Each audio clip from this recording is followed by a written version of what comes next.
Hola, estamos listos para compartir el devocional de hoy. Estamos en Génesis capítulo 9, versículos 1 al 19. Terminó el diluvio y hay un pacto. Y todos conocemos la historia del pacto del arco iris. ¿Okay? Vamos a orar. Señor, gracias por tu palabra que nos guía, que nos exhorta, que nos enseña, que nos habla de ti y también hablas acerca de nosotros, lo que tú quieres de nosotros, tu voluntad. Ayúdanos cada día a buscarla con la intención de escuchar tu voz para crecer espiritualmente, para entender ciertas verdades que necesitamos ya estar aplicando en nuestra vida. Y humildemente te pedimos que hagas eso hoy en nosotros, en el nombre de Jesús. Amén.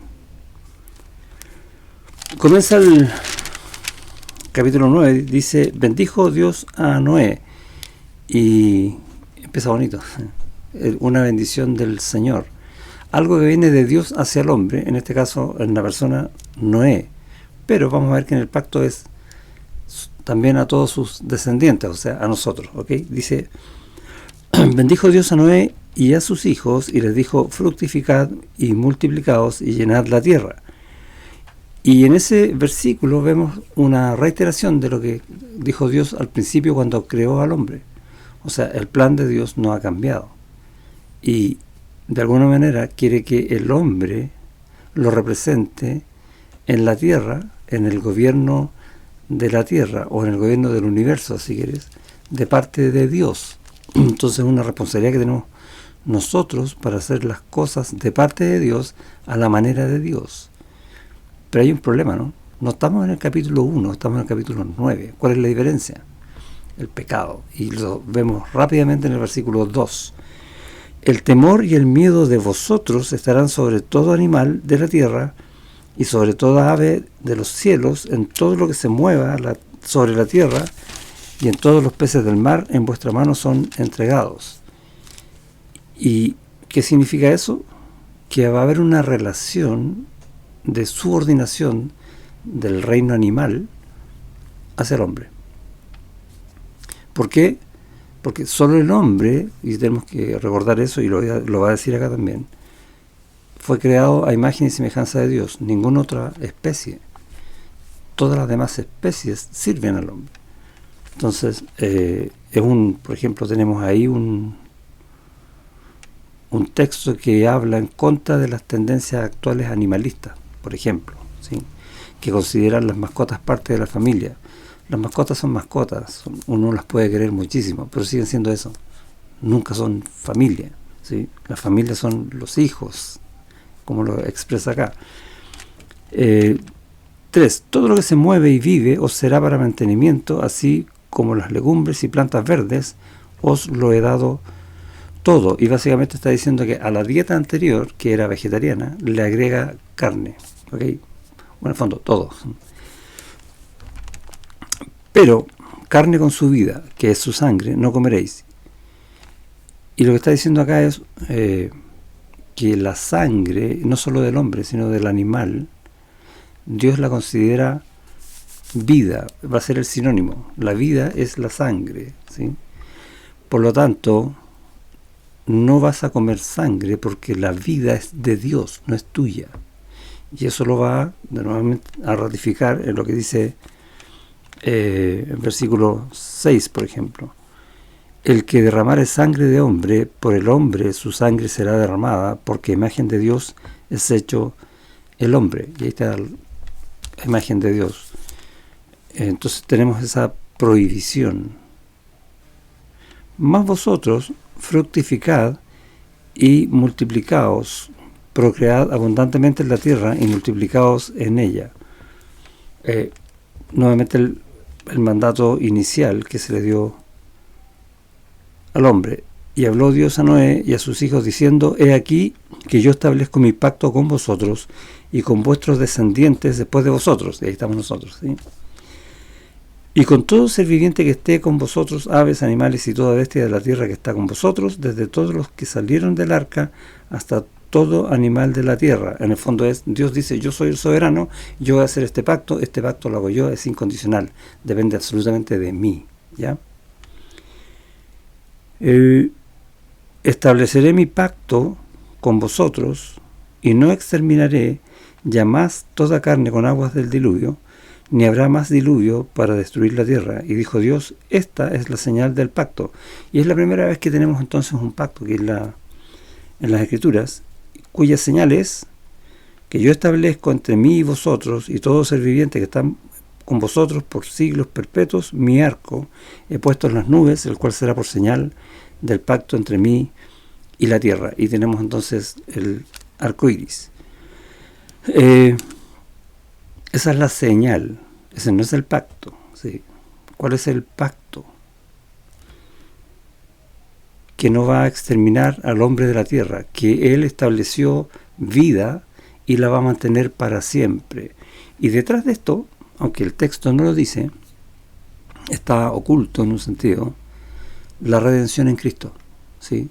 Porque, ¿cuál es la diferencia que tenemos? Como dije al principio, en este capítulo versus el capítulo 1, el pecado. Y por causa del pecado estamos condenados a muerte, ¿sí? Pero va a haber redención en Cristo. Repito, no lo dice el texto, pero está hablando el pacto de la preservación de la vida. Y en eso está incluyendo, aunque no lo sepa, aunque nosotros no lo leamos, la salvación del Señor Jesucristo.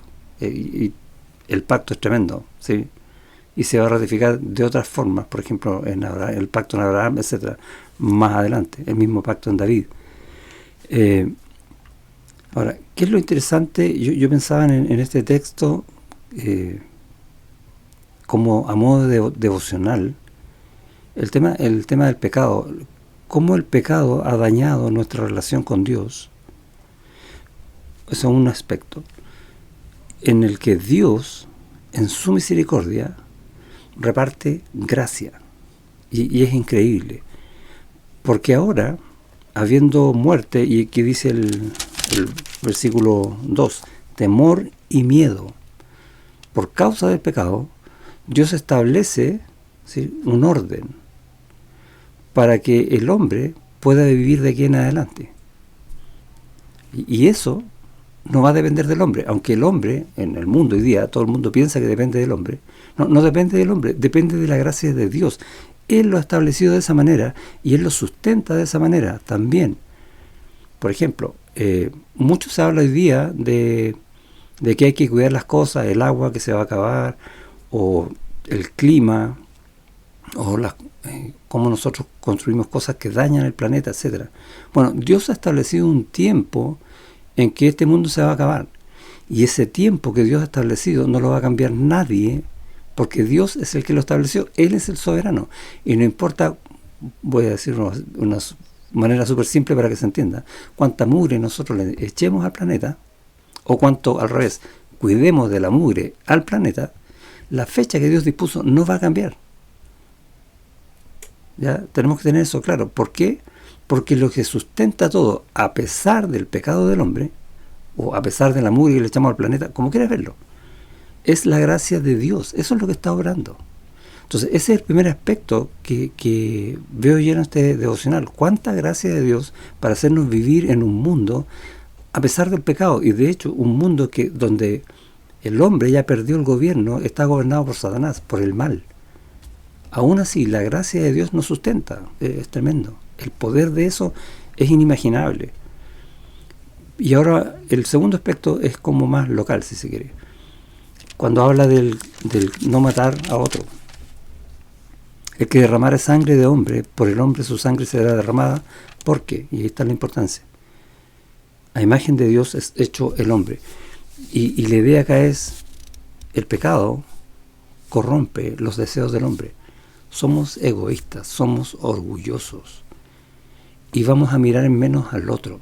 Y si el otro significa competencia para mí, yo voy a hacer todo para ganar, o más fácil, todo para que el otro pierda. Y eso incluye, y lo vemos a nivel mundial, la muerte del otro. ¿Cuánto vale para mí la vida de otra persona? Eso es lo que piensa el hombre, a eso me refiero.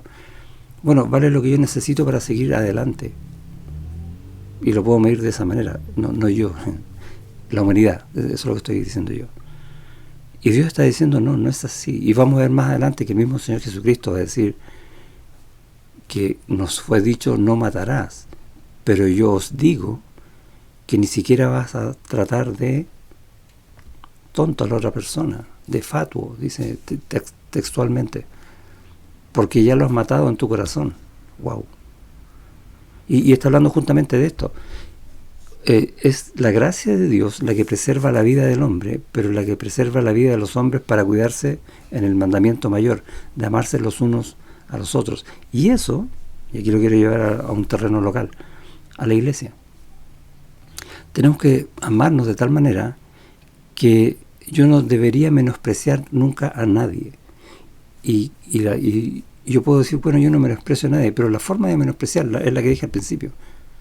Es que yo voy a tratar de sobresalir, por lo tanto el otro lo voy a tener que bajar. O sea, si yo veo que alguien a mí no me rinde respeto, no me saluda, lo que tú quieras poner, lo que yo creo que debería darme, mostrarme amor y no lo muestra, entonces esa persona para mí ya no cuenta. Eso es lo que uno tiende a pensar, y eso es causa del pecado. La gracia de Dios, esta que está dominando todo, te dice todo lo contrario. Enséñale a tu hermano a amar, ese que no te ama, amándolo tú más. Según a los Corintios, Pablo dice eso a la iglesia. Y se nos olvida, y eso está todo en el pacto que Dios hizo, que Él va a cumplir por su gracia. Y la pregunta o el tema que tenemos que resolver nosotros es: ¿cuánto queremos cumplir ese pacto de Dios o cuánto queremos navegar en contra? ¿Cuánto quiero yo vivir del amor para amar o cuánto voy a considerarme a mí mismo? Que eso significa no amo al resto, solo a mí. Y es un buen tema para pensar, para reflexionar, para orar al Señor y que muestre en mi corazón qué es lo que verdaderamente hay para seguir su pacto. ¿Sí? Dios te bendiga.